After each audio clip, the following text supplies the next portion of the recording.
بسم الله الرحمن الرحيم. السلام عليكم ورحمة الله وبركاته.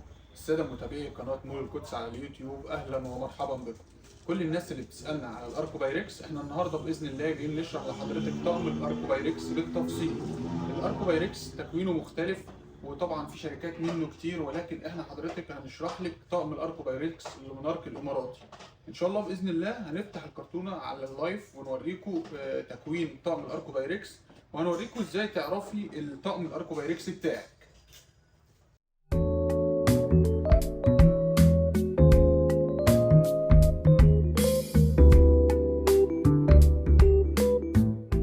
زي ما حضراتكم شايفين احنا دلوقتي خرجنا الطقم قدامنا بالكامل. هنشرح لحضرتك كل مكونات الطقم قطعه قطعه، وازاي تستخدمي الطقم بتاعك، لان الطقم ده مهم جدا في مطبخ كل عروسه وكل ست بيت. لان الطقم ده يا جماعه من اهم مميزاته ان هو بيستخدم في الميكرويف، وعايز حضرتك تاخدي بالك كويس جدا الفرق بين الزجاج الحراري اللي يخش الميكرويف والازاز العادي. الازاز العادي ما ينفعش ان هو يدخل ميكرويف خالص، تمام. اما دلوقتي احنا هنشرح لك اللومونارك الاماراتي الاصلي يا جماعه، هنشرح لك ازاي تستخدمي الطقم بتاعك، وازاي تكون التوزيع بتاع الطقم بتاعك في المطبخ. دلوقتي حضرتك معاكي كذا قطعه او كذا شكل من الطقم دوت. معانا تشكيل كامل من الاركو بايركس المونارك الاماراتي، وهنشرح لحضرتك المكونات بتاعته زي ما حضرتك شايفه قدامنا كده. في 6 اطباق من المسطح الكبير ده بيشتغل معاكي محاشي، وبيشتغل معاكي مكرونات ولحوم. ومعانا الستة الجاتوه بتوعه، 6 اطباق الجاتوه يا جماعه زي ما انتم شايفين بيكونوا بالحجم ده، وبيكون الطقم مش غويط. معانا طيب 6 اطباق تانيين، ال6 اطباق الغواط بتوعه دول للغرف. دول بيستخدموا معاكي للغرف، اي سوائل غرف يعني بقوليات، طبيخ، الكلام ده كله. معانا البول الصغيره ديت، وهي بتكون 6 بول، وبيصطحبهم بوله كبيره. دي البوله الكبيره بتاعتهم، ودول ال6 الصغيرين. ال6 الصغيرين دول بيمشوا معاكي لسان عصفور، بيمشوا معاكي سلطه، بيمشوا معاكي مخلل، زي ما انت عايزه بتشغليهم. البوله الكبيره دي بقى حضرتك ممكن بتكوني بتحطي فيها لسان عصفور وتوزعي في ال6 التانيين. عندنا برضو من مميزات الطقم بتاعنا ان هو فيه طقم ميه اللي هو شفشق، و6 شوبات ميه، وبعض الاوقات الناس بتمشيه عصير وشربات عادي مفيش مشكله. وبيزيد في الطقم بتاعنا كمان برضو المجات بتاعت الشاي بالاندرلاين بتاعها، 6 مجات شاي بالاندرلاين بتاعهم زي ما حضرتك شايفه كده، وزي ما احنا موضحين.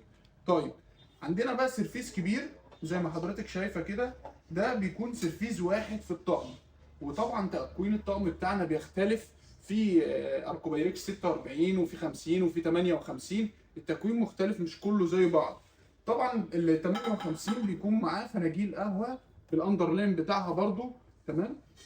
الميزه في الاركو بايركس ده يا جماعه ان هو حراري، بيخش معاك الميكرويف، تقدري تعتمدي عليه في التسخين، وان انت تستعمليه في غساله الاطباق برضو مفيش ادنى مشكله. تستعمليه في غساله الاطباق مفيش اي ضرر عليه، تغسليه بالميه لفتره عادي مفيش مشكله. بالمناسبه الطبع او الرسمه دي يا جماعه مش على وش الازاز، الرسمه دي او الطبعه دي في الازاز نفسه، في ميه الازاز نفسها. فما تقلقيش منها ان هي مثلا تتقشر او تتاثر بالحراره من الميكروويف زي ما حضرتك شايفه كده. طيب حد يسالني يقول لي انا عايز اعرف الطقم بتاعي اصلي ولا مش اصلي ازاي؟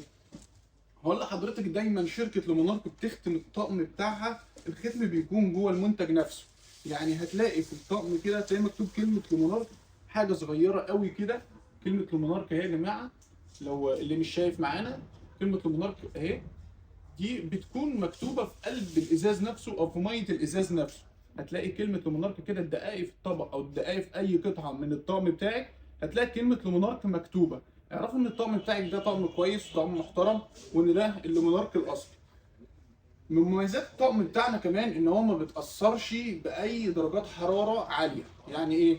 يعني وليكن واحد مثلا من الناس استخدم الطقم بتاعه او الطبق قطعه من الطقم في الميكروويف، ما تقلقش عليه من السخونه خالص. هو اصلا زجاج حراري معمول للميكروويف مخصوص، يعني هو بيتحمل عن البورسلين وبيتحمل عن الاركوبال وعن الميلامين. هو ده معمول للميكروويف يا جماعه. وبيكون طقم عملي معاكي جدا في البيت، في المطبخيه عندك بيكون طقم عملي، طقم كويس. ما تقلقيش من استخدامه كميكروويف او غساله اطباق، ما تقلقيش عليه من الحراره، ما تقلقيش عليه من الصابون والكلام ده كله، لانه هو بسم الله ما شاء الله هو معمول لكده مخصوص. وزي ما قلت لحضرتك بتعرفيه من كلمه المونارك اللي بتبقى مكتوبه في الطبق نفسه. زورونا في فيديوهات تانية كتيره، ولطلب المنتج من مول القدس تابعينا على الصفحه بتاعتنا وتواصلي معانا، وان شاء الله باذن الله نوفر لك المنتج. والسلام عليكم ورحمه الله.